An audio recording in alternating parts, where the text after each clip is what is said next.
In the previous video, we looked at how James II's brutal response to the Argyll and Monmouth rebellions heightened his authority as King of England.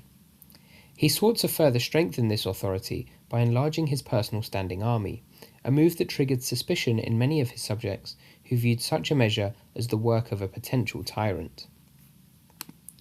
A largely Protestant nation was additionally concerned about a king who was alleviating measures against Catholics in the kingdom by appointing Catholics to senior military and government positions in contravention of the Test Acts of the 1670s, which required people in such positions to take oaths to affirm their Protestantism.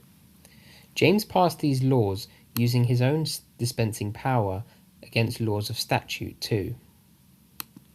Some insight into just how concerned some in England were becoming over James's interventions in religious matters came in 1687 and 1688, when James imposed a royal declaration of indulgence allowing for religious freedom.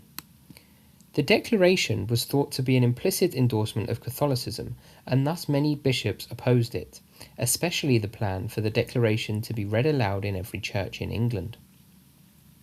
In response, 7 bishops, led by the Archbishop of Canterbury, William Sancroft, submitted a respectful petition to James, saying they would not declare the policy and that the king had no legal right to suspend laws which had been passed by Parliament. James responded by having the bishops arrested and charged with seditious libel. When the bishops were acquitted at trial, crowds came to the streets to celebrate, and the public outpouring of opposition to James's proposed policy meant the king's authority was further damaged. The final straw came in 1688, when concerns around England once again becoming a Catholic country were further heightened when James's second wife, Mary of Modena, gave birth to a Catholic heir.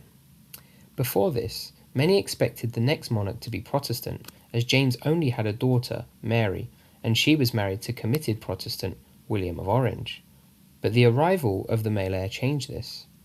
As a result, 7 prominent English politicians and churchmen wrote to William of Orange asking him to intervene, and the wheels were set in motion for what would later become known as the Glorious Revolution.